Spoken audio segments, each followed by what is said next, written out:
デザインを作ったのになんか垢抜けないのだ。フォントも色も選んだのになんか素人っぽいのだ。それ9割が余白不足が原因かもしれないわよ。余白ってただの空白じゃないのだ。詰め込めば詰め込むほどデザインはダサくなる。これが余白の略説なの。情報は多い方がいいと思ってたのだ。余白は何もない空間じゃなくて視線を動かす能動的なツールなのよ。余白があることで重要な部分が際立って視線が自然にそこへ向かうの。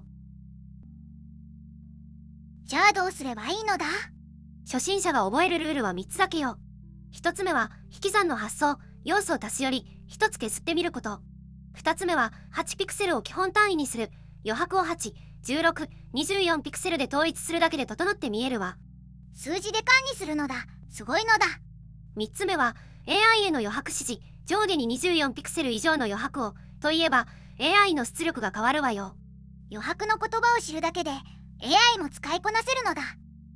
センスより先にルールなのだ。余白を制すればデザインが一段変わるわよ。詳しくはノートで読んでね。デザインしたのになんか素人っぽいのだ。フォントも色も変えたのに全然垢抜けないのだ。それ揃えていないだけかもしれないわよ。揃えてないってどういうことなのだ。フォントや色は飾り、デザインの土台は整列なの。整列って何を揃えるのだ。テキストの左端、右端、上下端が一直線に揃っているかどうかよ。これがずれているとセンスがあってもなんか浮いてるに見えてしまうの。じゃあどうすればいいのだ。3つだけ覚えて。1つ目は左揃えに統一、全部左に並べるだけで視線が自然に流れるわよ。2つ目は整列機能を使う。デザインアプリのボタン一発でズレが消えるの。手でぴったり合わせてたのだ。3つ目は余白を均等に端からの距離を左右同じにするだけよ。揃えるだけでプロっぽく見えるのだ。センスより先に整列なのだ。詳しくはノートで読んでね。一緒に垢抜けよう。プロのデザイナーが使う色はたった3色だけよ。それだけでいいのだ。70、25、5の法則を知れば配色で迷う時間がゼロになるわ。重要な情報が多かったら色も増えるのでは。全部を目立たせようとするのが配色迷子の正体よ。どういうことなのだ。全員を主役にしようとすると誰も主役になれない。色も同じよ。じゃあどう絞ればいいのだ。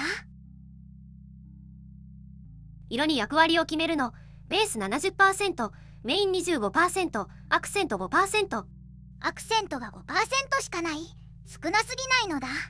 そのたった 5% に視線が集まる。だから目立つの。色を絞るほど伝わりやすくなるのだ。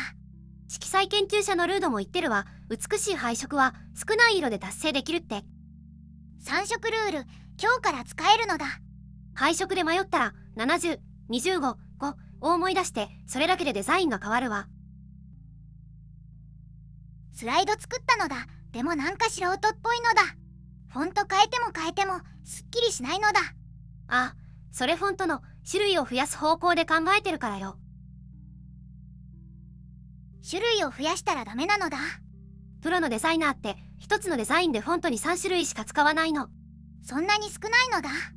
フォントが多いと視線がバラバラになって情報の優先度が伝わらなくなるのよ。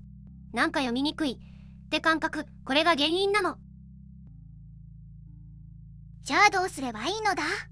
まず見出し用と本文用の2種類だけ決めること。ウェブサイトならノトサンズ JP 1本で全部賄えるわ。ノトサンズって何なのだ。 Google が無料で出してる日本語フォント。細字、普通、太字の3段階を使い分けるだけで見出しと本文が自然に整うの。フォント1個で全部解決できるのだ。迷ったらノトサンズ一択。これだけで垢抜け感が全然変わるわよ。フォントは減らすが正解なのだ。ノトサンズ今日から使ってみてね。この2つのデザイン全然違って見えるのだ。使ってるパーツ全部全く同じよ。どういうことなのだ。違うのは距離だけ。それが近接の法則。距離。近い要素は仲間、遠い要素は別グループに見える。人間の目がそう判断するの。つまり距離でグループを作るのだ。どうすればいいのだ？ビフォーを見て、名前、住所、電話番号、全部均等に並んでる。どれがつながった情報かわからないのだ。関係ある情報を近づけて、関係ない要素は話す。それだけよ。うわ、すっきりしたのだ。パーツは全部同じ。距離を変えただけ。距離だけでそんなに変わるのだ。関係ある要素は近く、関係ない要素は話す。これだけ意識して。近接の法則、明日から使えるのだ。色を3色に絞るだけでデザインの統一感は劇的に変わるわよ。3色だけでいいのだ。なんで？色が多いほどまとまりは消える。今日は反復の法則を教えるわ。反復の法則って何なのだ？同じデザイン要素を繰り返し使うルールよ。これだけで統一感が生まれるの。繰り返す、反復、シンプルなのだ。プロのデザインをよく見ると、色、フォント、余白が全部同じルールで統一されてるの。バラバラに使うとどんなにいい素材も散らかった印象になってしまうわ。じゃあ具体的にどうすればいいのだ？ 3つだけ守って。1つ目は色は3色以内。メイン、サブ、アクセントの3色だけ決めて増やさない。2つ目はフォントは2種類まで。見出し用と本文用だけ増やした瞬間まとまりが崩れるの。ついフォントを増やしたくなるのだ。3つ目は余白のサイズを統一する。要素間の距離を同じルールにするだけで整うわ。繰り返すだけでプロっぽくなるのだ。ルールを繰り返せば統一感が生まれるのだ。詳しくはノートで反復の法則、今日から使ってみてね。この2つのデザイン、情報は全く同じよ。でも全然違う。右の方が圧倒的に読みやすいのだ。なんで同じ情報なのに？コントラストがあるかないか、それだけの違いよ。コントラストって何なのだ？要素に差をつけること。大きい、小さい、濃い、薄い、広い、狭い。初心者がやりがちな失敗はね、全部を目立たせようとすること。全部目立たせると逆に全部ぼんやりするのだ。主役が一つあるから脇役が引き立つの。全部が主役なら主役はゼロよ。どこに差をつければいいのだ？ 3つ意識するだけよ。1つ目、サイズの差。タイトルは本文の2、3倍の大きさに。ちょっと大きいじゃ足りないわ。思い切って大きくするのだ。2つ目、明度の差。背景が明るければ文字は暗く。この差が視認性を決めるの。3つ目、余白の差。一番大事な要素の周りだけ余白を広げると視線が自然に集まるわ。差をつける場所を選ぶ。それだけでプロっぽくなるのだ。コントラストで伝わるデザインになるのだ。詳しくはノートで差をつける3つの法則、今日から試してね。LP を作り込んだのにファーストビューで離脱される。その原因、視線誘導じゃないわよ。Z 字、F 字の法則、ちゃんとやったのに？視線の型を整えることと読み続けてもらうことは別の話なの。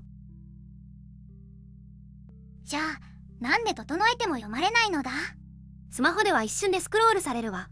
ファーストビューで自分向けだと感じなければその先は読まれないの。視線誘導よりもっと前の問題があるのだ。そう、Z 字、F 字は目の動きやすい道を作る話なの。でも道の上に読みたくなる理由がなければどれだけ整えても読まれないわ。